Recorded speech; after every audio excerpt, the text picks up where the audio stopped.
सकाळी शेतात आलता विशाल मग पिंडी तोडायला. मला म्हटला एवढं बांधून जा म्हणूनच थांब.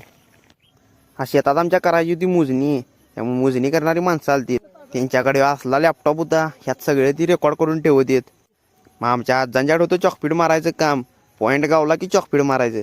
आमच्या हर्षदकडे दिलं तर असला हत्यार. त्याला सगळ्या रानातनं फिरवायला देत. तेवढ्यात पंकजाला गावली जांभळं. घरात गेल्यावर मम्मी म्हणाली पाहुणं आल्या चिकन घेऊन येता जा आणि मग ग्राउंडवर जा म्हणाली.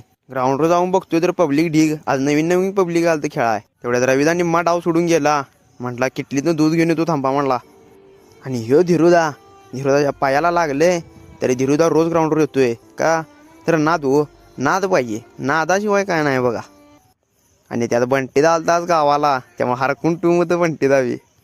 घराकडे गेल्यावर मम्मी म्हणली एवढं बटाटू सोल. आज बटाटूची भाजी करायची आहे. मम्मीनं मग बटाटूच्या भाजीबरोबर केल्या त्या आंबोळ्या तेवढ्या खाल्या. आणि अशाच डेली व्हिडिओसाठी चॅनलला सबस्क्राईब करून